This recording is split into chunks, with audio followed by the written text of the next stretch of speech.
The alarm never rang. Harlan Moss had not needed an alarm clock in 40 years. His body simply knew when 4:30 arrived, the same way it knew when rain was coming 2 days before the clouds appeared, the same way it knew which boards on the equipment shed floor would hold weight and which would not. The knowing was not something he could explain to anyone who asked, and very few people asked, because very few people who knew Harlan Moss expected him to explain things. It had been pressed into him slowly, the way water presses into limestone over decades, until it became part of the stone itself. He sat up in the dark. The bedroom was cold, in the way that October bedrooms in eastern Colorado are cold, not the killing cold of January. Not the cold that makes you question your choices about where you live, but the first serious cold of the season, the kind that reminds you winter is not a rumor and has never been one. He pulled on the same canvas work pants he had pulled on the morning before and the morning before that. Laced the same boots he had worn for 11 years, their leather darkened and shaped now to the exact contour of his feet, conforming to him the way tools conform to the hands that use them long enough. Walked down the hallway past the closed door of a room that had not been used in a long time into the kitchen and put the coffee on without turning on the overhead light. He knew the kitchen well enough to navigate it blind. He had navigated it blind many mornings, and the muscle memory of it. The distance from the doorway to the counter, the position of the coffee tin, the exact pressure required on the left burner knob to get it to catch on the first try, was as reliable as any instrument he owned. Outside, through the window above the sink, the sky held the deep dark that comes just before anything begins. Not black. Something more honest than black. A darkness that does not pretend dawn is not coming, only insists it has not arrived yet. The farm had been in the Moss family for 3 generations. His grandfather Amos had broken the first 40 acres by hand, pulling stone out of the earth, one rock at a time, across a summer that Harlan knew only from the stories Earl had told and the low fence line that still ran along the property's western edge.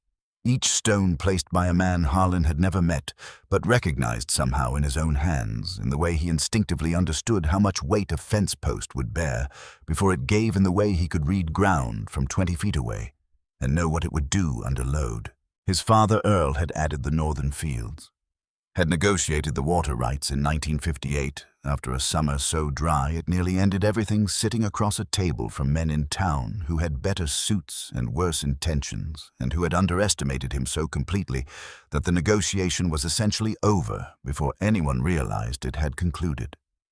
Had built the equipment shed that still stood roof patched in 3 places solid in all the ways that mattered, and had run this land with a combination of stubbornness and patience that the land itself seemed to select for keeping the men who understood it and slowly defeating the ones who did not. Harlan had not added much in terms of acreage. 340 acres was what he had inherited, and 340 acres was what he intended to pass on. What he had added was time. 60 years of early mornings and late evenings of reading the ground, the way other men read newspapers, of understanding that land does not reward cleverness so much as it rewards attention, and that attention paid over decades accumulates into something that looks like wisdom from the outside, but feels from the inside like simply knowing where you are. The coffee finished. He poured it into a mug that had lost its handle sometime in the previous decade and been kept anyway because the absence of a handle is not a reason to discard something that still holds what you put into it. He drank it, standing at the window. The Farmall M sat in the yard where it always sat between the main barn and the equipment shed. Nose pointed east, the way Harlan had left it the night before. His father had bought it in 1951 from a dealer in Pueblo who had tried to talk Earl into something newer, something with more horsepower, something with a cab. Earl had listened with the polite attention of a man who has already made his decision and is waiting for the other person to finish talking, and then he had bought the Farmall M anyway. Red paint, 4 cylinders, a clutch that required intention rather than simply pressure. It had not been new then. It was something considerably beyond not new now.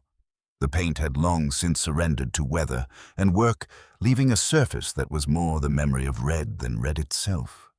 But the engine ran. It ran the same steady low rhythm it had always run, and Harlan could tell by the sound of it before he even looked at a gauge, before he touched anything, whether it was running right or not. He could tell the same thing about the land. The northern field was the piece his father had been most proud of. The soil composition there was unusual for this part of Colorado, a deep layer of clay loam over limestone bedrock which made it harder to work than the sandier ground to the south, but which held water differently, held nutrients differently, produced differently in a dry year. It was the piece Earl had fought hardest to keep during the lean years, the piece he had mortgaged last and paid back first. Harlan had been farming it for 50 years. He knew every low spot where water pooled after heavy rain. He knew the buried strip of limestone gravel along the northeastern edge, remnant of an old farm lane his grandfather had laid down before the first road came through a lane that had not been used in 4 decades, but whose solid base still sat 8 inches under the topsoil, patient and unchanged. He knew these things the way he knew his own kitchen in the dark. Tuesday arrived the way bad Tuesdays tend to arrive, quietly, without announcement, presenting itself as an ordinary morning, until it was too late to prepare for what it intended to become. Harlan was working the southern end of the property that morning, checking a drainage line that had been running slow since the previous week's rain. He had his back to the northern field when he heard them. Not loud, just the sound of vehicle weight on soft ground, the compression of wet soil under tires that were too wide, carrying too much moving, too fast for the condition of the earth beneath them. He turned around. The survey crew had not come to the gate. They had not knocked on any door. They had not called ahead, sent a letter in advance, or asked permission of any kind. They had simply opened the wire gate on the north fence line, the gate Harlan kept padlocked, which meant someone had cut the chain and driven in. There were 3 vehicles. 2 pickup trucks carrying equipment and a transit van with survey tools stacked in the back. And behind them, still making its way through the gate opening, a semi-truck so large that its rear axle scraped the wooden gate post on both sides as it came through. 80,000 pounds loaded, the manifest would later show. Drilling pipe bundled in steel bands, stacked on a flatbed trailer that rode low and heavy and left tire tracks 8 inches deep in the wet ground, even on the firmer soil near the gate. The men from the pickups were already walking the field with survey equipment, driving orange plastic stakes into the ground in a line that ran from the north fence straight south, directly through the center of Harlan's best acreage. Not along the edge. Through the center. Harlan stood and watched for a moment.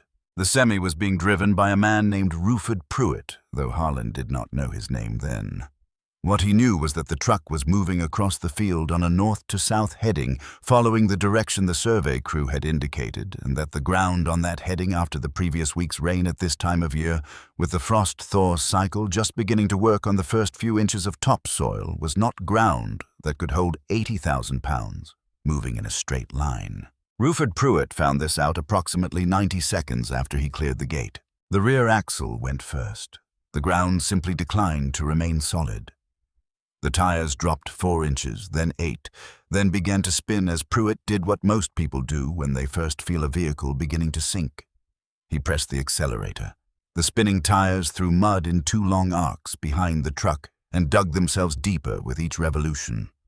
By the time Pruitt cut the engine and understood what had happened, the rear axle was buried to its housing in Colorado clay, and the truck sat tilted 3 degrees to the left, on ground it was not going to leave under its own power. Harlan had watched the whole sequence from 50 yards away. He finished checking the drainage line. He spent another hour on the southern end of the property, doing work that needed doing. Then, at 3:30 in the afternoon, he walked to the mailbox at the road. The envelope was white. The kind of white that does not come from a home printer. Thick, heavy paper, the kind chosen deliberately to communicate that the sender has resources and intends you to know it. It had been taped to the gatepost with 2 strips of clear tape applied with the care of someone who had taped many envelopes to many gateposts. Cresthaven Energy Corporation. In the upper left corner, printed in a font that managed to look both friendly and immovable at the same time. Below that, Preston Vane Regional Vice President. Harlan opened it standing at the gate. He read it once slowly, the way he read everything, not skimming, not hurrying, but moving through the words in the order they were placed, letting each one settle before moving to the next. The letter explained in language polished to a high smoothness that Cresthaven Energy held what it described as a historic right-of-way across the northern section of Harlan's property. It explained that the company intended to construct a pipeline corridor across this easement in the coming weeks. It explained that the enclosed agreement, if signed and returned within 10 days, would compensate Harlan fairly for the temporary disruption and allow the project to proceed on schedule. And in a paragraph near the end, written in the same polished tone but carrying a different weight beneath the surface, it explained that should Harlan choose not to sign, the company's legal department would be prepared to pursue what it called alternative acquisition methods to secure the necessary access. Harlan read this paragraph twice. Then he folded the letter along its existing creases and put it in the left breast pocket of his canvas jacket against his chest. He walked back to the house. He fed the animals. He checked the water trough in the east pasture. He ate dinner at the same time he always ate dinner. He did not call anyone. Wednesday came. The first machine arrived at dawn, a John Deere 8R 300 power, 70 horsepower, dual rear wheels, the kind of tractor capable of pulling a loaded grain wagon up a grade without a noticeable change in engine tone. The dealer had sent it with an operator named Cass, who had 20 years of experience and the confidence that comes from having the right equipment for most jobs, most of the time. Cass hooked a heavy chain directly to the truck's frame rail, positioned himself in line with the direction the truck had been traveling, and applied power. The John Deere's wheels spun for less than a minute before they found the soft layer beneath the firmer crust and began digging in. By the time Cass cut the power, the tractor had added 2 new trenches to the landscape, each one running parallel to the original tire ruts, each one a foot deep and getting deeper. Cass climbed down, stood with his hands on his hips, and looked at the geometry of failure he had just created. The wrecker came in the early afternoon. A proper recovery vehicle rated for commercial loads with hydraulic outriggers designed to anchor the machine against the pull of its own winch. Gideon Sorrell ran the operation, a heavy equipment recovery specialist who had extracted trucks from bad situations across 3 states and who knew when something was not going to work before the attempt confirmed it. He set his outriggers. He watched them settle into the wet clay with the slow inevitability of something that has made a decision and intends to follow through on it. The steel pads found no bottom. The machine began to tilt. He killed the winch before it went past the point of recovery. Then he walked around the situation twice, and on the second pass, he said to no one in particular that they could bring a dozer up in the morning and use it as a deadman anchor, but that the angle of the chain relative to the axle depth was going to make that complicated. The dozer arrived Thursday morning before sunrise. Gideon Sorrell looked at the angle of the chain relative to the depth of the buried axle. He looked at the ground on either side of the proposed pull line disrupted by 2 days of equipment traffic. Nothing solid within 40 feet of the truck in any useful direction. He walked back to the dozer operator and told him plainly that if they tried the pull at that angle with those ground conditions, they would lose the dozer in the same field, and then they would have 2 problems where they currently had 1. The dozer operator did not argue. He had looked at the same ground and arrived at the same conclusion 60 seconds after stepping off his machine. 3 machines, 12 men. 2 days. The truck had not moved 2 inches. Preston Vane arrived at 8 o'clock Thursday morning in a vehicle rented at Denver International Airport. He wore a jacket that had been pressed recently. He carried a leather folder. He had made 2 calls to the Chicago office before stepping out of the car, and both calls had required him to stand still and breathe carefully while the person on the other end spoke. He stood at the edge of the situation and assessed it with the expression of a man who deals in timelines and is watching one slip away in real time. He had not yet connected the name on the envelope he had signed Harlan Moss to the owner of the field he was standing in. The letter had been handled by his assistant and then by a courier service. He knew there was a landowner. He did not yet have a face to put with the name. He got one at 8:30. Harlan came through the gate on the Farmall M at a pace the machine had probably been capable of exceeding since 1953, but that Harlan had never found reason to push toward. The tractor moved with the unhurried steadiness of something that has no particular opinion about how long anything takes. The sound of it, 4 cylinders cast iron running at low RPM, was not the sound of anything built in the last 30 years. It was older than that, a sound from a different era of machinery when engines were built with tolerances you could measure with your fingers, and a mechanic with basic tools could fix anything that broke in a field without waiting 3 days for a computer diagnostic. Someone in the group of 12 men laughed. Not meanly. It came out involuntarily, the way a sound comes out when what you are seeing and what you expected to see are so far apart that the gap itself becomes briefly absurd. A few others smiled. Preston Vane did not laugh, but something in his posture eased in the way of a man who has just concluded that a delay he feared might be long is probably going to resolve itself quickly. Harlan did not look at any of them.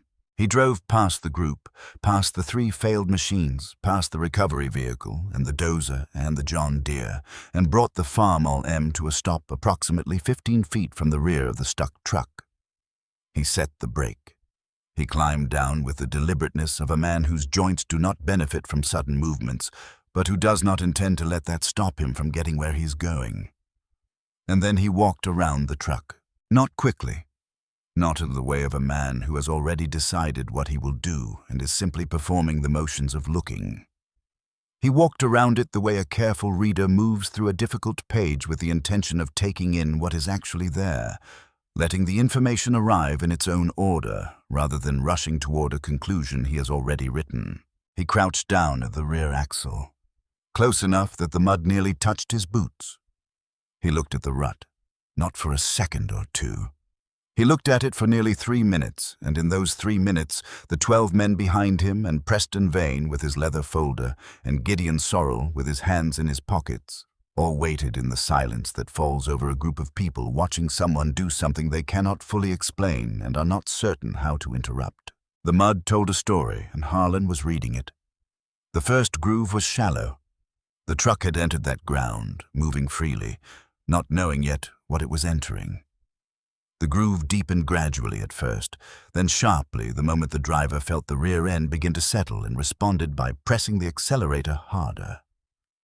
That was where the real trouble had been made, not in the sinking, but in the response to it. The acceleration had turned a manageable situation into an entrenched one.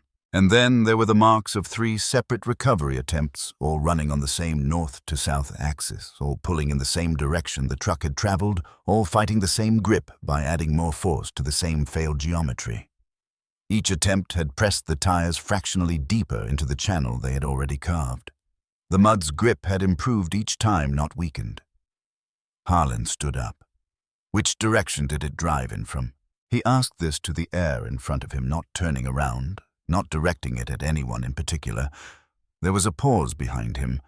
Gideon Sorrell checked his clipboard in the way of a man who knows the answer is not there, but needs something to do with his hands. Ruford Pruitt, standing near the cab of his truck, looked at the ground between his boots. Harlan did not wait for an answer. He had already read it from the mud. He walked back toward the Farmall M, but he did not get on it yet. He walked another 40 feet north along the old field lane, stopped, and pressed his boot against the surface of the ground, testing it, feeling the slight resistance beneath the solidity a few inches down that the surrounding field did not have. The strip of limestone gravel his grandfather had laid down. Still there, still solid. 4 decades underground and still capable of holding weight because limestone does not negotiate with time the way clay does. He backed the Farmall M onto it carefully, the old tractor's narrow rear tires sitting on stone instead of mud, the engine running its low, even note while he climbed down and pulled the chain from its mount. He did not hook it to the frame rail where the John Deere had hooked. That point was engineered for a straight back pull, and a straight back pull was precisely what had failed 3 times. He walked to the rear of the truck, found the lower frame cross member, and lowered himself to his hands and knees in the mud and worked the hook into place. It took 4 minutes. A man 30 years younger could have done it in 90 seconds. Harlan did not ask for help, and nobody offered it because something in the way he was moving made the offer feel unnecessary. When he stood back up, he returned to the tractor and repositioned it, not behind the truck, not in line with it, but angled roughly 45 degrees off the axis of the ruts, pointed toward the northeast corner of the field. The angle that would not drag the tires deeper along the channel they had carved, but would instead lift the axle sideways and upward, simultaneously breaking the seal between tire and mud rather than trying to overpower it from the same direction that had already failed. He climbed up onto the Farmall M, settled onto the seat, and put the tractor in gear. He took up the slack in the chain slowly until it was barely taut, and then he stopped. He let the tension sit there for a moment. Then he began to rock. Not a full pull, not the kind of sustained maximum force application that had failed 3 times already. He eased the clutch forward, let the chain pull taut, felt the resistance, and then eased it back. Forward, back. Forward, back. The rhythm was slow and deliberate, the kind that has to come from 60 years of muscle memory because it cannot be calculated in real time. Each forward movement put just enough pressure on the mud's grip to begin working against the suction without overwhelming the tractor or demanding more than the ground at the truck's tires could release at once.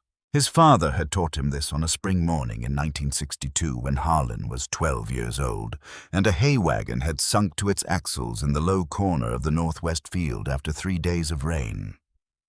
Earl had walked around that wagon in the same slow circle Harlan had just walked, had crouched at the same kind of rut, had looked at the ground with the same unhurried attention. Mud's got a grip on it, Earl had said, same as a man's got a grip on a rope. You don't beat a grip by pulling harder. You beat it by making the man let go first. Earl had hooked the team of horses at an angle and worked them forward and back, forward and back. 20 minutes with horses. Patient, unhurried, methodical. The wagon had come out. On the 4th or 5th cycle of the rocking pull, something changed in the resistance. Not a release, not yet, but a loosening. The seal at the left rear tire beginning to admit air along its edge, the mud's grip no longer absolute. Harlan kept the same rhythm, did not speed up, did not apply more force. Just continued the conversation he was having with the ground, patiently in the language it understood. On the 7th cycle, both rear axles rose. Not much 4 inches, maybe 6, but enough. The wet sound when they came up was loud enough that 12 men heard it clearly from 30 feet away, and several of them took an involuntary step forward. By the 8th pull, the tires found something beneath the mud that had enough solidity to grip. Ruford Pruitt, who had been sitting in the cab for 2 days, felt the truck shift and put it in drive and gave it the gentlest possible pressure. The truck rolled forward out of the rut under its own power and came to rest on firm ground 12 feet from where it had been stuck. 8 minutes. Harlan did not acknowledge this. He shifted the Farmall M out of gear, set the brake, and climbed down. Unhooked the chain from the truck's frame cross-member, straightened it along the ground, coiled it loop by loop without hurrying, and hung it back on its mount on the side of the tractor. The 12 men said nothing. The silence that followed was different from the silence before it. The earlier silence had been the silence of waiting. This one was the silence of people adjusting some internal measurement that had just been proven wrong. Gideon Sorrell had his arms crossed. He was looking at the spot where the truck had been, then at the angle of the tractor's approach, then at the tire marks, or the absence of them where the Farmall M had sat on the old limestone lane. He was doing the arithmetic and arriving at conclusions he could not avoid. Preston Vane stood very still. His phone was in his hand. The call to Chicago he had been about to make when the old man arrived had been forgotten entirely. He was not making any call.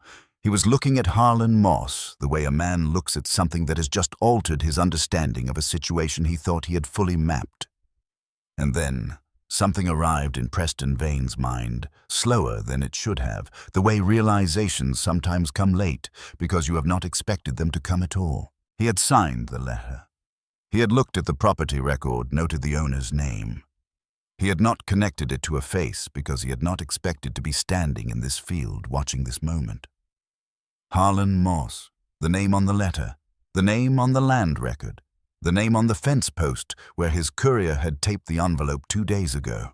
The man who had just pulled his company's truck out of his own field in 8 minutes, with a tractor older than most of the people standing in that field, was the same man Cresthaven Energy had given 10 days to sign away his rights or face legal consequences.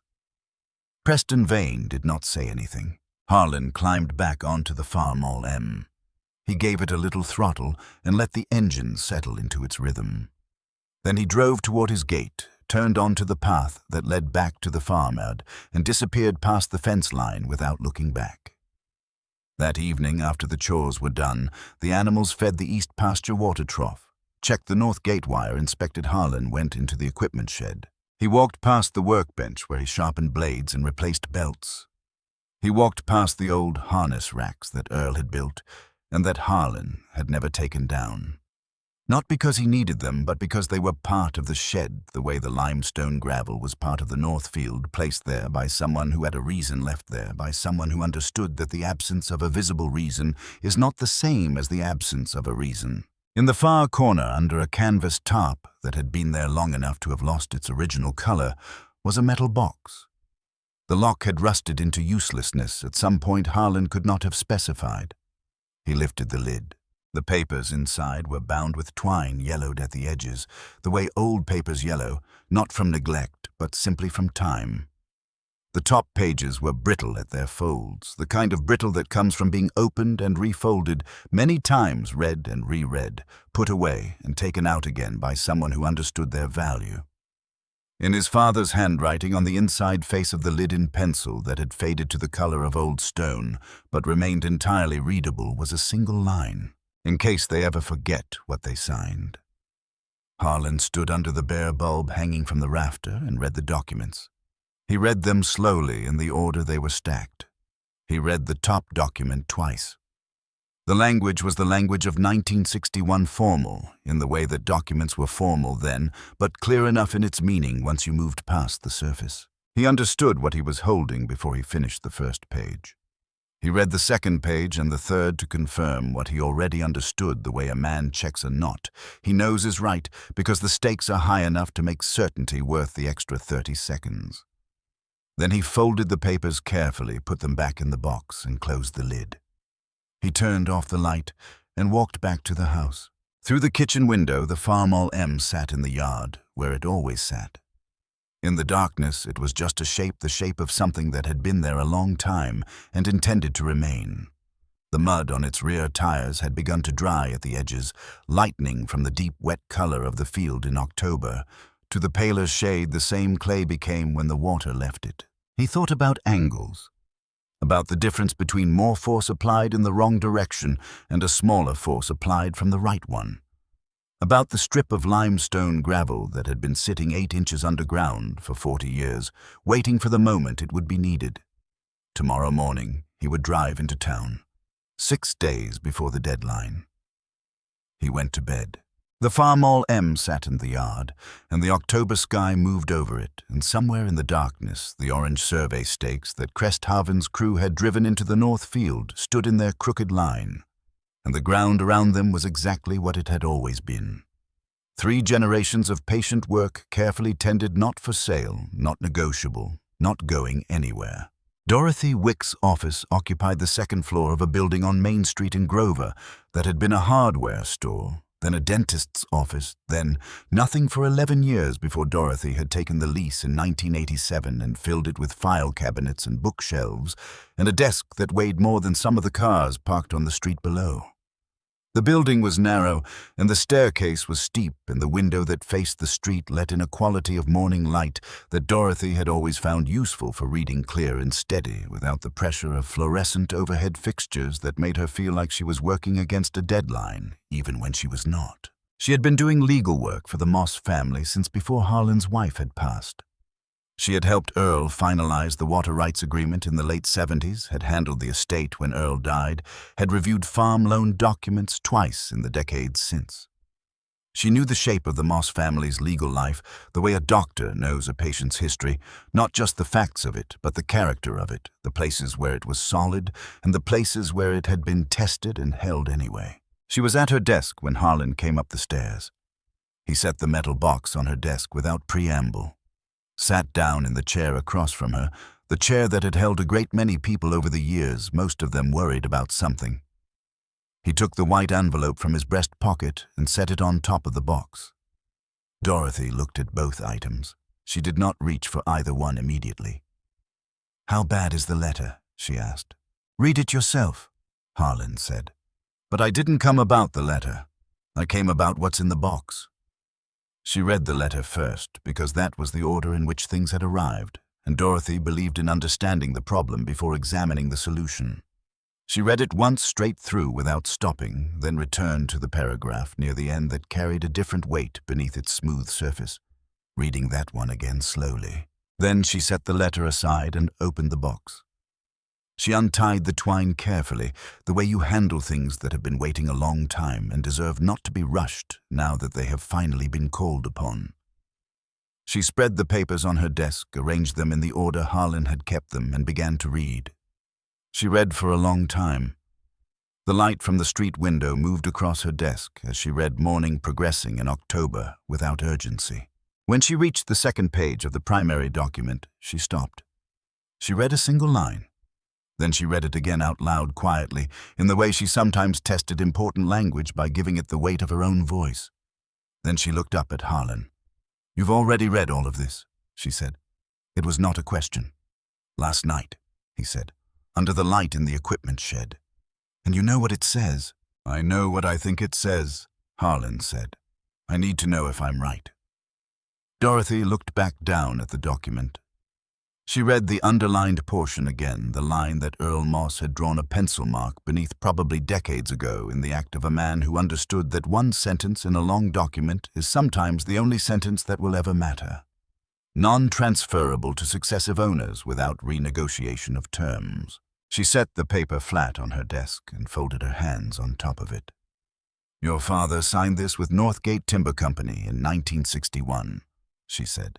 "It's a covenant, not a lease, not a standard easement, a covenant. Do you know the difference?" "Tell me anyway," Harlan said. "So we're talking about the same thing. A lease runs for a defined period and expires. An easement can be granted and transferred like property. A covenant runs with the land itself. It's a condition attached to the property, not to the people who own it at any given time. It doesn't expire when the people who signed it do. It stays attached to the ground." She touched the paper. "This covenant required that any corridor crossing the northern section of your property, any corridor for any purpose, required fresh written consent from your family for each specific use. Not a blanket permission, a new conversation each time for each new purpose." Harlan nodded. This was what he had understood it to say.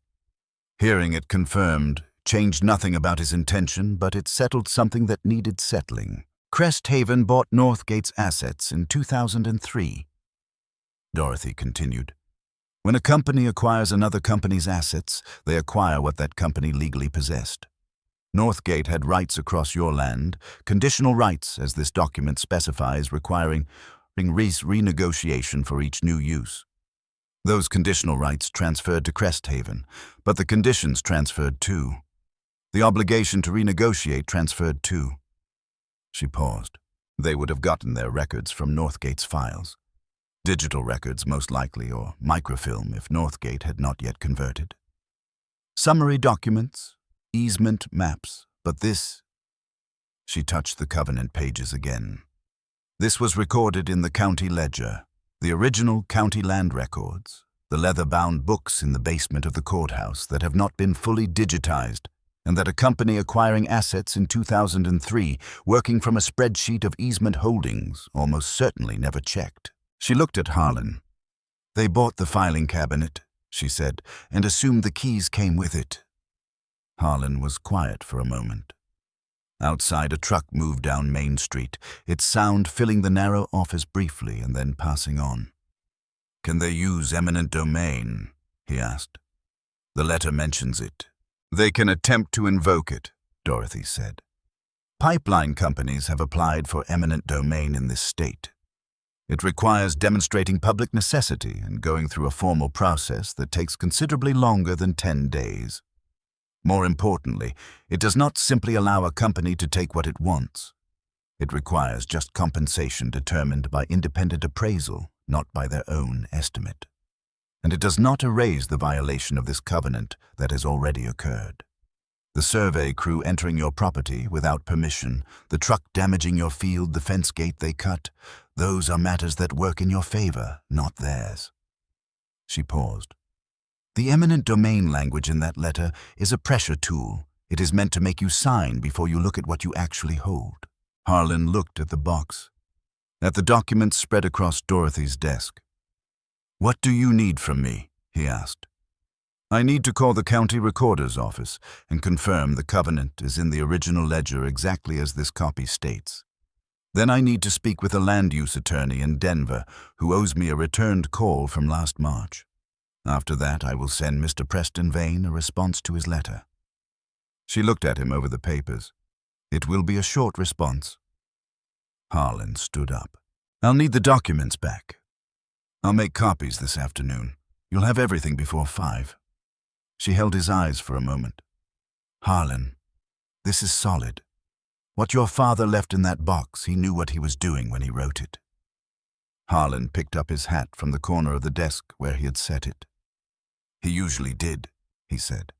He went back down the steep staircase and out onto Main Street and drove home. There was work to do. There was always work to do, and the work did not pause because a man had a legal matter developing on the side.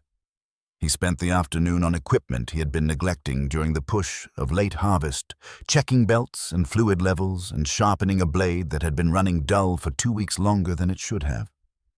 He worked with the methodical focus that had always been his way, one thing then the next, giving each task its full attention. What Harlan did not know, and what he would only piece together later from things Dorothy told him and things he observed himself, was the shape of the pressure that Preston Vane had begun applying to the town of Grover. Preston Vane was not an unintelligent man. He had reached the position of regional vice president by understanding something many people in business understand only in theory, that individual resistance is rarely the real obstacle. The obstacle is the environment around the individual. Change the environment and the individual often changes with it. He had visited Grover Savings Bank on Wednesday afternoon while the John Deere was still spinning its wheels in the North Field. Not a dramatic visit, a quiet one, a conversation with the branch manager over coffee, the kind of conversation that does not appear in any formal record but leaves its mark on the air of the room where it happened. He had not made explicit threats. He had spoken in the language of opportunity, the economic benefit a major infrastructure project brings to a region, the ways in which institutions that support such projects sometimes find themselves in favorable relationships with the larger financial entities associated with those projects. He had mentioned almost in passing that he understood the Moss Farm had carried agricultural lending for some years, and that, of course, the bank's relationship with its customers was entirely its own business. The branch manager had not agreed to anything. But he had not disagreed either, and Preston Vane had learned long ago that the space between those two positions was where pressure accumulated most effectively. He had also visited 2 of Harlan's neighboring landowners, Leland Ingram, whose property ran along the eastern edge of the Moss Farm, and Cobb Whitfield, whose grazing land sat to the south. He had framed these conversations around community benefit. The pipeline project would bring construction work, temporary employment, and tax revenue. He had asked both men carefully what they knew about the Moss operation, how it was running, whether there had been changes in recent years. He had framed the questions as due diligence. Both men had answered in the guarded way of people who sensed the true shape of the question beneath its surface, but were not sure how to decline answering. By Thursday afternoon, the story that had begun to circulate in Grover's coffee shops and feed supply counters was that a big energy company was trying to put a pipeline through the county, that it would bring jobs, and that one farmer was holding it up. Most people in Grover had known Harlan for decades, and had a basic respect for him of the kind that accumulates around a person who keeps his word and maintains his fences and does not make problems for his neighbors. But basic respect is a different thing from active support, and the difference between the two becomes most visible when one side has a man visiting with a briefcase and talking about jobs, and the other side has a man who does not explain himself and does not ask for allies. Harlan was not aware of these specific conversations. But he was aware of the shape of what was moving around him in the same way he was aware of approaching weather, not the precise details of it, but the general direction of the pressure and the way it was building. The second letter from Cresthaven arrived on Friday. It was delivered not to the mailbox at the road, but to the farmhouse door, with a knock that came at 7 in the morning before Harlan had finished his coffee. Different courier, different envelope heavier, with Cresthaven's name embossed, rather than printed the kind of envelope that costs enough to signal that what is inside is meant to be taken seriously. He read it at the kitchen table. The tone was different from the first letter. The smoothness was still present, but it was the smoothness of something sharpened rather than polished. The language around the right-of-way was more assertive. The 10-day timeline had been revised 7 days now, citing project schedule requirements. And near the end, in a paragraph shorter and more direct than anything in the first letter, it stated that eminent domain proceedings, while potentially lengthy, would ultimately result in the same outcome, with the difference that the compensation offered in the current voluntary agreement would no longer be available once that process was initiated. Harlan set the letter on the table. He sat with it for a while, and this was the first moment, the only one in everything that followed, when the ground beneath his certainty felt something less than entirely solid. Not because he doubted what was in the metal box. He did not doubt it. Dorothy had confirmed it, and he had read it himself, and he knew the difference between a document that held and one that did not. But doubt does not always arrive in the form of specific questions. Sometimes it arrives as weight. The weight of knowing that correct and easy are not the same thing. That a legal document from 1961 still has to make its case in a world that has spent decades assuming older things have expired. That the man with the Denver legal team and the CFO on speed dial in the meetings at the bank is going to push back hard before he moves backward at all. Harlan looked out the window at the yard. The Farmall M stood in the morning light with Thursday's mud dried on its rear tires. The clay now pale and dusty, almost the same color as the machine itself. He looked at it the way you look at something that has done what you asked of it and is simply waiting for what comes next. He thought about the limestone gravel strip 8 inches underground, solid and unchanged after 40 years, because limestone does not negotiate with time. He thought about angles, about the difference between force applied in the wrong direction and force applied from the right one. He stood up from the table, washed his coffee mug, went outside and started the morning chores. At 10 o'clock, he called Dorothy. She answered on the second ring. "The county recorder confirmed it," she said. "The covenant is in the original ledger, page 47, recorded properly, with no cancellation on record. I also spoke with Gerald Marsh in Denver, 30 years of land use practice. He read the relevant sections last night and called me back this morning." A brief pause. His words were that Cresthaven's legal position is built on an assumption they never verified. "The eminent domain threat?" Harlan asked. "A pressure tactic," Dorothy said. "The process takes months at minimum longer if challenged. It does not help them break ground before winter, which is what their project schedule requires. The deadline they are pushing on you has nothing to do with their legal options and everything to do with their calendar." Harlan was quiet for a moment. "Write them a letter," he said. "Short. State what the document says and what it means. Don't argue with their claims, just put the facts in front of them." "Already drafted," Dorothy said. "I'll send it this afternoon." "All right." "Harlan." Her voice carried the attention of someone making sure what they say arrives fully. "They are going to push back. This is a significant amount of money for them. Prepare yourself for that." "I know," Harlan said. He thanked her and hung up. He went back to work. What was happening inside Cresthaven's regional office in Denver during those days was something Harlan was not present for and pieced together only later. But the shape of it could be read from what followed the way you read what ground has been through by looking at what it looks like now. Preston Vane received Dorothy's letter on Monday morning. He read it, and then he called his legal team in Chicago, and the call lasted 40 minutes, and at the end of it, he sat for a while with his phone on the desk in front of him without picking it up again. The legal team's assessment came from a senior attorney named Beaumont, who spoke in the flat, precise tones of a man who has learned that the most valuable thing he can do for a client is tell them the truth before they spend money finding it out another way. The covenant was valid. The condition of renegotiation was enforceable. Cresthaven had acquired Northgate's assets in 2003 and had inherited those assets' obligations along with their rights. The fact that no one at Cresthaven had checked the original county ledger did not alter what the county ledger said.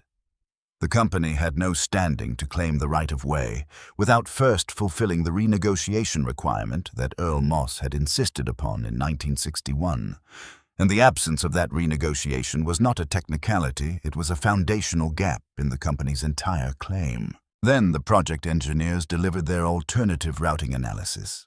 The route to the south added 14 miles of pipeline and crossed a stretch of land under federal wetlands protection, which meant a permit application the regional EPA office estimated at 18 months minimum and which could extend considerably longer depending on the review.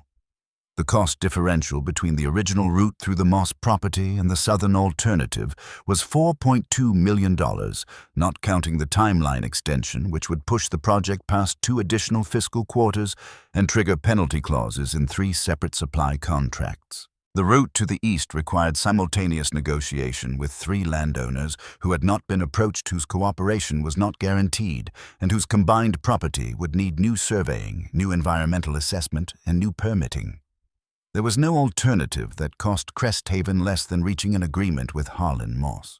Preston Vane sat with this in his rental car one afternoon, parked on a gravel pullout on the county road half a mile from the Moss farm gate, looking at the October fields through the windshield.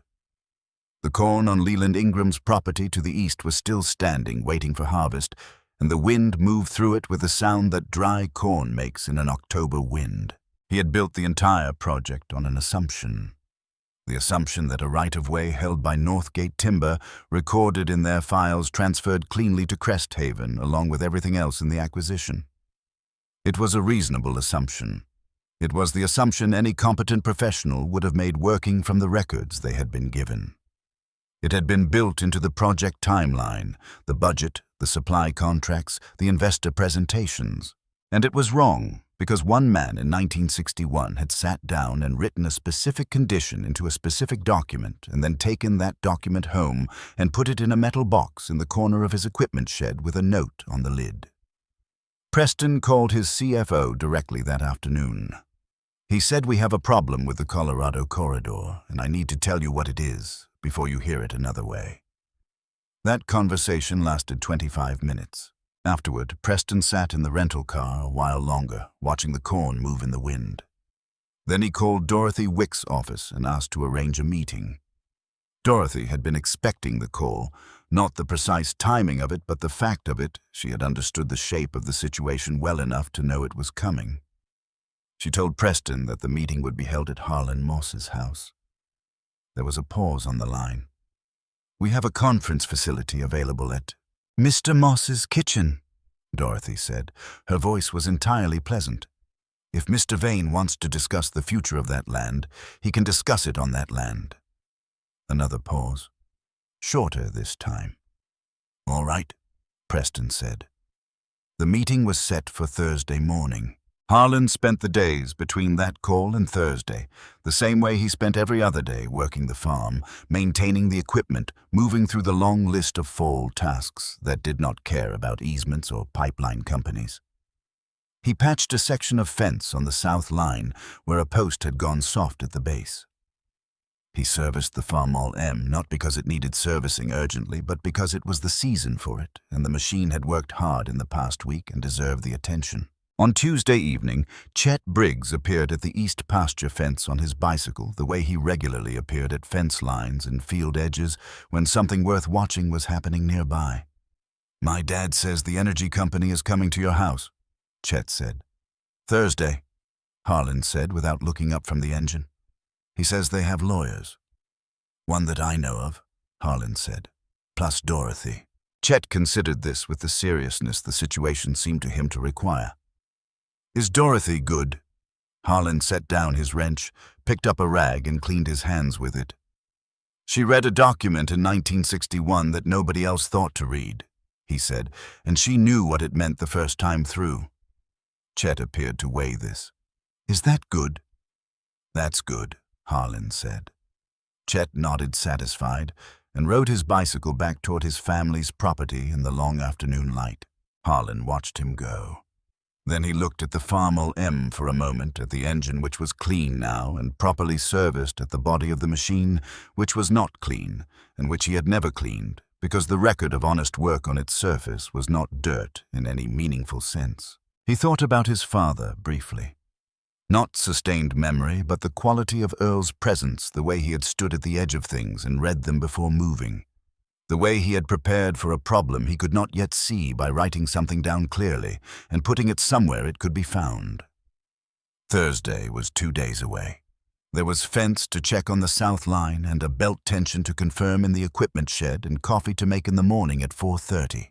He went and did those things in order, giving each one what it required. The morning of the meeting, Harlan was in the north field at first light. Not because there was urgent work there, the field was resting after harvest, its surface pale and frost-touched in the early cold. He was there because he wanted to walk it before the day began. To move across the ground the way he had moved across it 1,000 times before anyone had decided it was worth fighting over in the quiet hour when the sky was still making up its mind about color. And the only sound was his boots on the frozen stubble and the distant low sound of cattle in the east pasture. The orange survey stakes were still in place at the northern edge, their color sharp against the pale ground. A line of them running south from the cut fence gate, pointing in the direction the pipe was meant to travel. Cresthaven's contractor had not yet come to remove them. They stood in the frost like small flags, marking a claim that was not as solid as the people who planted them had believed. Harlan walked past them without stopping and continued to the far southern edge of the field, then turned and walked back. He was not calculating anything. He was not rehearsing what he intended to say. He was doing what he had always done on ground that mattered, giving it his attention, letting it settle into him the way it had been settling into him for 50 years of mornings like this one, until the attention itself became a kind of preparation. He was back in the kitchen at 7. Dorothy arrived at 7:45, as he had asked without knocking. She set her document case on the kitchen table, accepted the coffee he poured, and sat in the chair facing the door. She laid 3 certified copies of the covenant on the table, Gerald Marsh's written opinion, and the chain of title documentation showing Northgate's original easement record, and Cresthaven's 2003 acquisition filing side by side. Then she folded her hands and drank her coffee, and said nothing because everything that needed saying had been said already. At 8 o'clock, a black vehicle came up the county road and turned into Harlan's drive. Larger than the rental car Preston had been driving all week, the kind of vehicle companies send when they want their representative to arrive carrying the full institutional weight of the organization behind them. Preston Vane got out first. Behind him, a younger man with a leather document case of his own, the legal assistant Dorothy had been told to expect. They came up the porch steps and Preston knocked twice. Harlan opened the door. The 2 men looked at each other across the threshold for the first time without 12 other people and a stuck truck between them. Preston was exactly what he appeared to be, mid-40s, composed, his face arranged with the professional readiness of a man who had walked into a great many rooms intending to control what happened in them. He was working visibly to maintain that readiness against something that felt different about this particular room. "Come in," Harlan said. The kitchen absorbed them the way small rooms absorb people accustomed to larger ones, making them suddenly aware of ceiling height, of distances between things, of the weight of a space lived in for a very long time by people who did not decorate it, but simply existed in it until the existence itself became the decoration. There were 3 chairs at the kitchen table. Harlan's chair at the end nearest the window, Dorothy's chair already occupied, and the third wooden straight-backed one rear leg a fraction shorter than the other 3, so that it rocked very faintly when weight was placed on it. Preston's legal assistant found a position near the wall and maintained it with the practiced stillness of someone present at conversations without being part of them.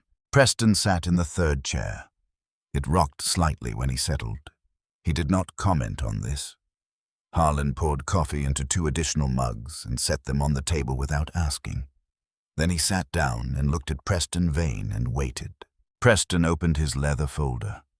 He was skilled at this, at establishing the tone of difficult conversations, at making the first words serve the function of reminding everyone in the room that he had come prepared. It was a genuine skill, and he deployed it now with the smoothness of long practice. "I appreciate you agreeing to meet," he began. "I know the past week has been disruptive. The way this process began on your property was not how we prefer to conduct business, and I want to acknowledge that before anything else. The survey crew should have coordinated with you before entering, and the damage to your northern field is something we fully intend to address." Harlan looked at him, said nothing. "With that said," Preston continued, "I think there's a path forward here that serves everyone's interests. Cresthaven is committed to this project, and we believe our right-of-way documentation, when reviewed in full context." Dorothy placed the covenant on the table. She set it down. "The way you set down something that has been waiting for this moment and does not need introduction gently without ceremony, the way you place a key on a table when someone has been looking for it for a long time." The certified copy from the county recorder's office sat in the center of the table between the 2 men. Its age was visible in the density of the old typeface and the formality of language from a time when documents were written to last. Preston stopped speaking. He picked up the document. He read the first paragraph with the focused attention of a man who reads carefully for a living. He turned to the second page, came back to the first. His eyes moved to the underlined portion, the single sentence Earl Moss had marked in pencil 60 years ago, pressing the graphite into the paper with exactly enough force to make the mark permanent without damaging what lay beneath. Non-transferable to successive owners without renegotiation of terms. He read it once. He read it again. Between the first reading and the second, there was a stillness in his eyes, a brief interruption, the kind that happens when understanding arrives and requires a moment to be absorbed before the mind can move forward. The expression on his face did not collapse. He was too experienced for that. But it changed. The prepared quality of it, the professional confidence, the institutional readiness faded in degrees, the way light fades from a room when the angle of the sun shifts. First, the warmth went, then the brightness, until what remained bore only a structural resemblance to what had been there before. "This is," he began. "1961, Dorothy said. Her voice was helpful, entirely pleasant. "Recorded in the county land ledger, page 47. Certified copy obtained Monday. The original has been in that ledger continuously since Earl Moss filed it, with no subsequent cancellation or modification on record in 63 years. Preston set the document down carefully. He picked up the chain of title documentation Dorothy had laid out, the Northgate filing date, the Cresthaven acquisition date, the space between them visible and clear to anyone who knew what they were looking at. Our acquisition of Northgate's assets in 2003 would have included all recorded easement holdings, the maps, Dorothy said, the summary records, the digital files. What it did not include is an exemption from this condition." She touched the covenant copy once lightly. "This condition required a fresh conversation with the Moss family for each new specific use of the corridor. That conversation did not take place in 2003. It has not taken place at any point in the 20-plus years since. The obligation transferred with the rights. It was simply never fulfilled." Preston looked at Harlan. Harlan had not spoken since the meeting began. He sat with his hands flat on the table, and he returned Preston's look with the unhurried attention of a man who has already settled what he thinks and is not going to be moved from it. "I'll need to step outside," Preston said. "Make a call." "Of course," Dorothy said. He was gone for 22 minutes. Through the kitchen window, Harlan could see him standing near the black vehicle, one hand in his jacket pocket, phone to his ear. He was not pacing. Men who pace during difficult calls are men who have not yet accepted what they are being told. Preston Vane stood still, which meant he had already accepted it and was working on what came next. The legal assistant near the wall maintained his position. Dorothy drank her coffee. Harlan looked at the north field through the window at the line of orange survey stakes, still standing at the far edge, their color visible even at this distance. When Preston came back in, he did not sit down in the third chair. He stood near the doorway with his folder held against his chest, both arms across it the way you hold something when you are not sure yet what to do with it. "I'll need to bring this back to our legal team in Chicago for a full review," he said. "Of course," Dorothy said. "Take whatever time you need. The covenant will still say what it says when the review is complete." Then Dorothy asked the legal assistant to step outside for a moment to retrieve a document from her car, and the assistant did so without question, and Dorothy excused herself to confirm a filing number with the recorder's office from the phone in the hallway, and Harlan Moss and Preston Vane were left alone in the kitchen for the first time. The silence that followed was not the silence of hostility. It was something more considered the silence of two men who have been approaching the same fact from opposite directions, and have finally arrived at the same place, which is the place where strategy has run out, and only the plain shape of things remains. Preston looked out the kitchen window. The yard. The Farmall M, still carrying the dried mud from the week before, pale now against the red of the machine's faded body.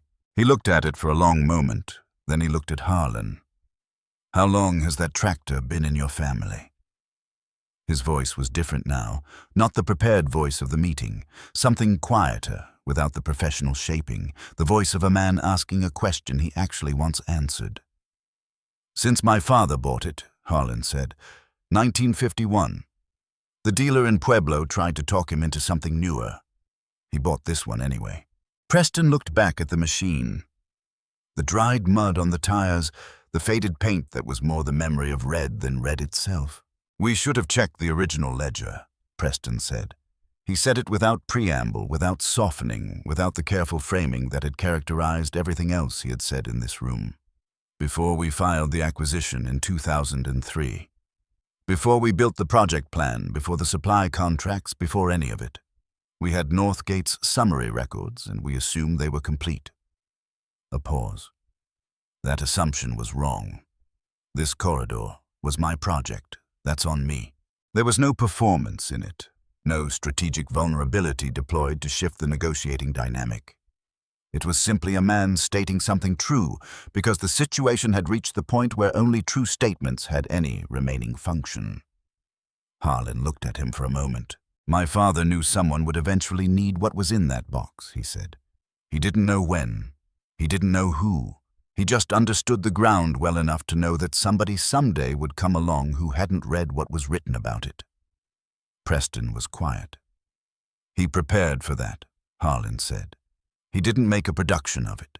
He just wrote it down, clearly filed it in the right place, and left it where it could be found." Another silence.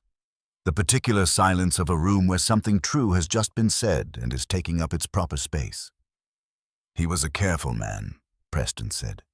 "He was," Harlan said. Dorothy came back from the hallway. The legal assistant returned. The meeting resumed its formal shape, but the shape was different now. Less confrontation than accounting, less a negotiation over what was true than a beginning of the process of addressing what to do about it. Preston said that Cresthaven would require 2 weeks for their legal team to complete a full review of the covenant and its implications for the project. Dorothy said that was acceptable, and that in the meantime she would be preparing a formal accounting of damages related to the unauthorized entry, the survey work conducted without consent, and the destruction to the northern field caused by the semi-truck and the 3 subsequent recovery attempts using heavy equipment. Preston said that Cresthaven acknowledged the entry violations and would cooperate with the damage assessment. When Preston and his assistant left, they went down the porch steps and got into the black vehicle and drove back down the county road without looking back. Harlan watched the vehicle until it disappeared around the bend where the road curved south toward the highway. Then he looked at the survey stakes in the north field once more, their orange color catching the mid-morning sun, and then he looked away from them and went to do the afternoon chores because the afternoon chores needed doing, regardless of what had just occurred in his kitchen. Dorothy gathered her documents. Before she snapped her case closed, she looked at him. "He's not what I expected," she said. "He didn't read the ground before he drove onto it," Harlan said. "That's a mistake. It isn't a character defect. She considered this. You are a more generous man than the situation strictly requires. I'm an accurate one, Harlan said. She left, and the kitchen was quiet again, with the morning's coffee cups still on the table and the chair with the short leg pushed back slightly from where Preston had been sitting. The 3 weeks that followed moved at the pace that large institutions move when they are moving backward, with friction, with reluctance, with the particular difficulty of entities that have not practiced retreat and must work out its mechanics as they go. Cresthaven's legal team in Chicago completed their review in 10 days. Their conclusion was what Dorothy had predicted from the first morning she read the covenant: valid, enforceable, the renegotiation obligation, genuine and unmet. Beaumont, the senior attorney, had looked through 60 years of county records for any document that could be construed as a cancellation or modification. He found nothing. The covenant stood exactly as Earl Moss had filed it. The first offer came by phone, relayed through Cresthaven's legal team to Dorothy. They proposed purchasing the northern section of the property outright, a number that was meant to sound significant, and that would have sounded significant to most people who received it. Harlan declined before Dorothy finished relaying the terms. It's not for sale, he said. It's never been for sale. Not that section, not any of it. Dorothy conveyed this to Cresthaven's team in language that communicated clearly that a counteroffer on the purchase would not be a productive use of anyone's time. The second offer arrived 3 days later. A 30-year lease with a payment structure.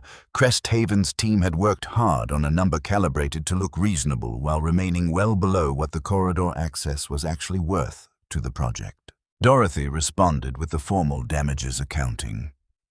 4 pages with an independent agricultural assessment from the Colorado State University Extension Office. The damages from the unauthorized entry, the survey work, the fence gate, the field destruction from the semi-truck and recovery equipment, the impact on that year's yield from the affected portion of the north field. The accounting did not ask for a response. It established a starting point. Cresthaven's CFO flew from Chicago to Denver in the second week of November, when the first hard frost had come to eastern Colorado and the fields were showing white in the low spots each morning. He met with Dorothy at a neutral office in Denver, a conference room in a building that belonged to neither party, which was the arrangement Dorothy had insisted upon. Harlan was not at that meeting. He had work to do, and he had told Dorothy what he wanted, and the specific number that would appear on the settlement document was something he trusted to her judgment. She knew the shape of his legal life, and she knew how to read a room the way Harlan knew how to read ground. She called him that evening. He was in the equipment shed checking the tension on a belt he had replaced the previous week and wanted to confirm was properly seated. His phone rang. "It's done," Dorothy said. Her voice carried the tone of controlled satisfaction, not performance, just the sound of someone who has achieved exactly what they set out to achieve. "How did it come out?" "The number I agreed to," she said, "is going to require the Mabel Pruitt at the bank to look at her screen twice before she processes the deposit." Harlan set down the belt tension gauge. "There are conditions attached," Dorothy continued. "Cresthaven has corridor access for this specific project, this specific pipeline, with terms that include full restoration of the northern field to its pre-entry condition at Cresthaven's expense. Repair of the gate they cut. And—" A brief pause, the pause of someone about to say the thing that matters most. A formal, recorded acknowledgement that the covenant remains in full effect and that any future use of the corridor requires a new agreement with the Moss family or with any successor owners. Harlan was quiet for a moment. "That last part," he said. "Yes," Dorothy said. "I made sure it was in there. Whatever happens to this land after you, whoever holds it next Cresthaven or whoever Cresthaven eventually becomes, will have to come back and ask again. In writing. From whoever is standing where you're standing." Through the open door of the equipment shed, the Farmall M was visible in the yard in the last light of a November afternoon, the quality of light at this hour in this month that is less illumination than memory, less present than it is already on its way to becoming the past. Harlan looked at it. "My father would have wanted that," he said. "He's the one who made it possible," Dorothy said. The settlement documents arrived the following Monday. Dorothy brought them to the farm, and they went through them at the kitchen table paragraph by paragraph, which was how Dorothy always did things, and which Harlan had always appreciated. Not a summary, not reassurance that everything was fine, but the actual language in order, with explanation for anything that required it. Harlan signed where Dorothy indicated. She witnessed it. Afterward, she gathered the documents and made copies and left one set in the metal box. The original covenant, now accompanied by the settlement document that the covenant had made possible in the same metal container, under the same tarp, in the same corner of the same equipment shed where it had waited for more than 60 years. Harlan closed the box. He looked at his father's handwriting on the inside of the lid for a moment, then set the lid down gently and left the tarp over it and walked back to the house.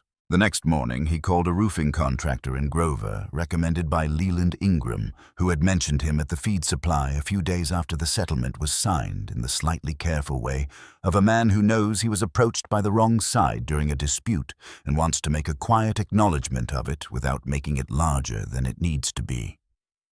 Harlan had accepted the recommendation without commentary on the circumstances. The thing was done. Leland was a decent man who had been put in an uncomfortable position by someone with more leverage than Leland had known how to decline. It did not require discussion. The contractor came and walked the equipment shed roof and delivered exactly the assessment Harlan had expected. The northeast corner was not a surface problem, but a structural one, 3 boards in the rafter assembly that had been slowly failing for years and that no amount of tar paper applied above them would permanently fix. The repair required replacing those boards and resetting the metal panels over them. "How long?" Harlan asked. 2 days if the weather holds," the contractor said. "Do it right," Harlan said. It took 2 days. When Harlan walked through the shed on the Saturday afternoon after the contractor finished and looked up at the northeast corner, the repair was clean and solid and looked like what a permanent fix looks like, not temporary, not improvised, but done correctly the first time, which was the only standard that had ever made any sense to him. He stood in the shed for a while after in the afternoon quiet. The light came in through the gap between the wall and the eave the way it always had, falling across the workbench, across the harness racks Earl had built, and never taken down across the floor with its boards he knew by feel well enough to navigate in the dark. The Farmall M was visible through the open door in the pale November light. He thought about his father, then not in fragments, as he had been thinking about him throughout this whole fall, but in a more sustained way, the way you think about someone when the thing they prepared for has finally arrived and resolved, and you can see the full shape of it. Earl Moss had died not knowing whether what he left in the metal box would ever be needed. He had died not knowing what company would eventually decide that the northern corridor was worth pursuing, or when or how they would go about it, or whether the man who came after him on this land would know what to do when the white envelope appeared in the mailbox. He had simply done what practical men do when they understand the nature of the world they are living in. He had written the right condition into the right document, filed it in the right place, and added a note on the lid of the box in case time and distance made the context less clear than it had been when he wrote it. What he had understood when he wrote that note was something that could not be taught in a classroom or a law office or a boardroom. It could only be learned from ground, from watching how things that look permanent gradually get treated as settled.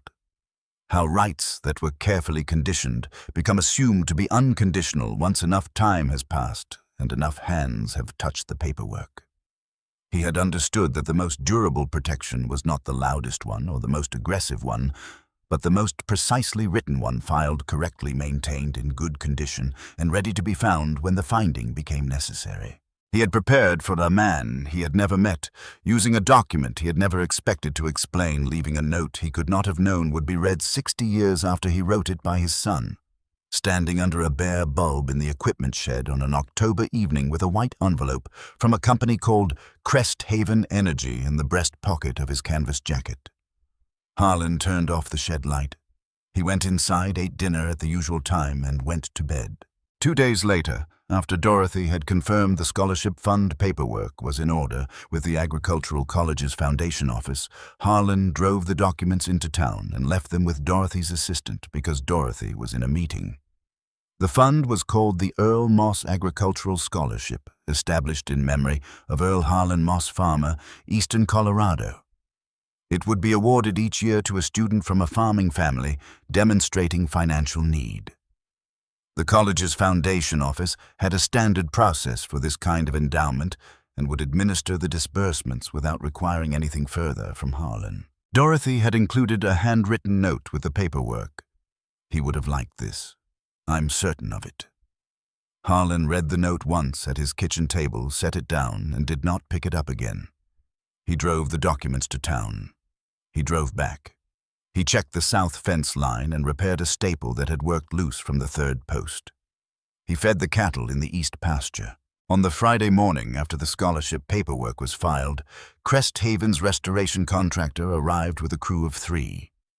They spent the day pulling survey stakes, filling the ruts the recovery equipment had left in the north field, resetting the topsoil over the tire tracks with the careful attention of people who are working from a specific contractual obligation to return the ground to its previous condition. They repaired the wire gate at the north fence line, replacing the chain Harlan had padlocked and that someone had cut in the first week of October, fitting a new padlock that the crew foreman handed to Harlan without ceremony at the end of the day. Harlan took the padlock and said thank you, and the crew loaded their equipment and left. He stood at the north gate for a moment after their trucks disappeared down the road. The field looked in the low light of a late November afternoon, very close to the way it had looked before any of this had started. The surface smoothed, the ruts filled the stake holes, tamped down. The color of the restored ground was slightly different from the surrounding soil, a shade darker where the topsoil had been turned and reset. But that difference would correct itself over one growing season. The field would not remember what had happened to it. That was one of the things Harlan had always found reliable about ground. It did not hold grudges.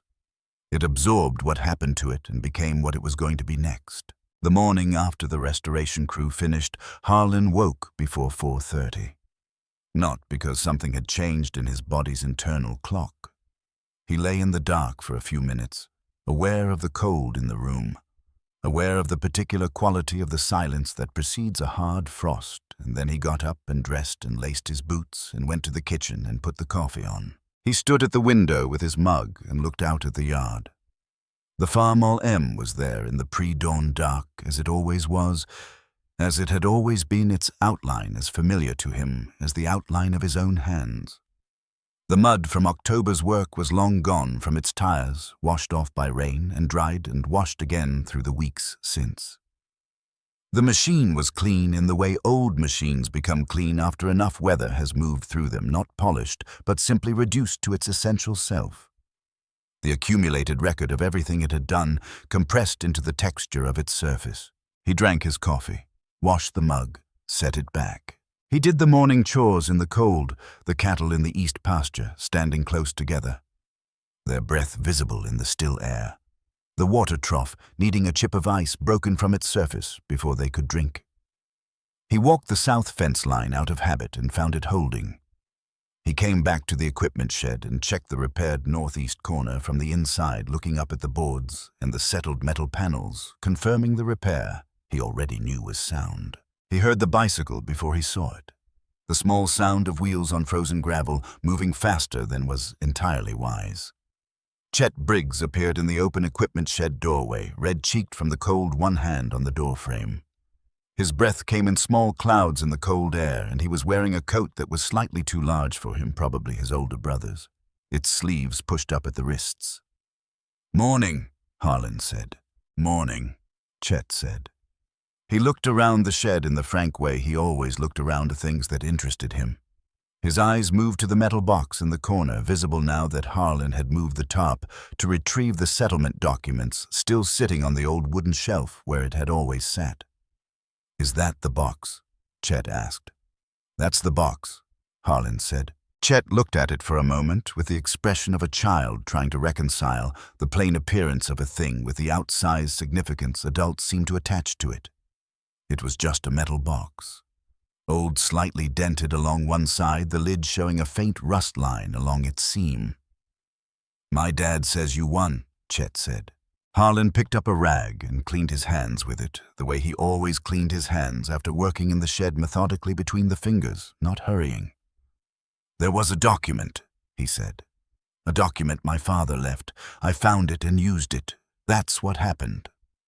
Chet seemed to want more than this, but understood in the way children sometimes understand things about certain adults that more was not going to be forthcoming. "Are you rich now?" he asked. He asked it the way he asked everything directly, without guile, in the voice of someone who considers the question reasonable and expects a reasonable answer.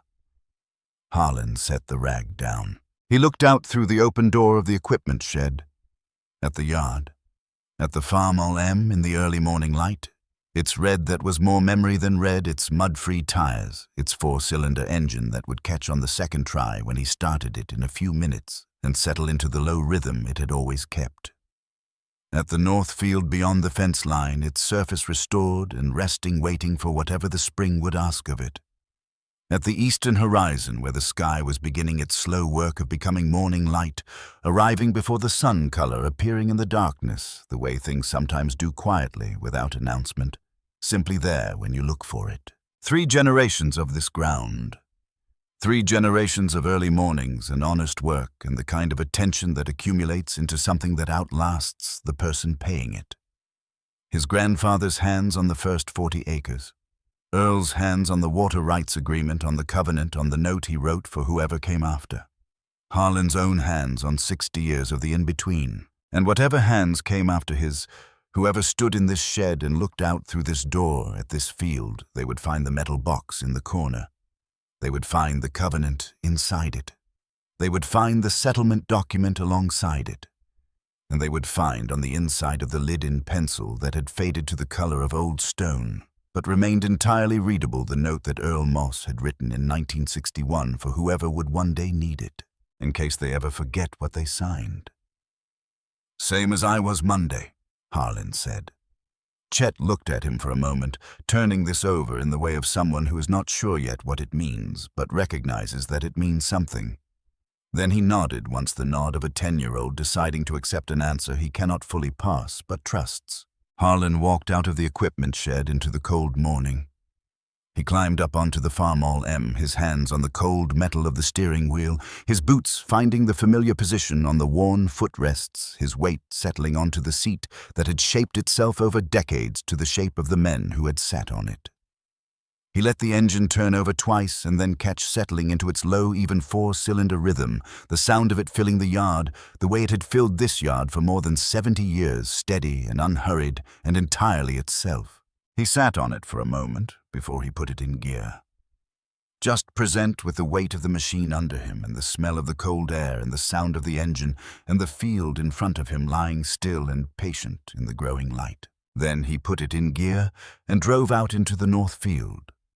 The Farmall M moving across the restored ground at its usual pace, leaving its familiar track in the frost, the same track it had left on mornings going back further than most people standing in this county had been alive. Behind him, in the corner of the equipment shed, the metal box sat on its shelf.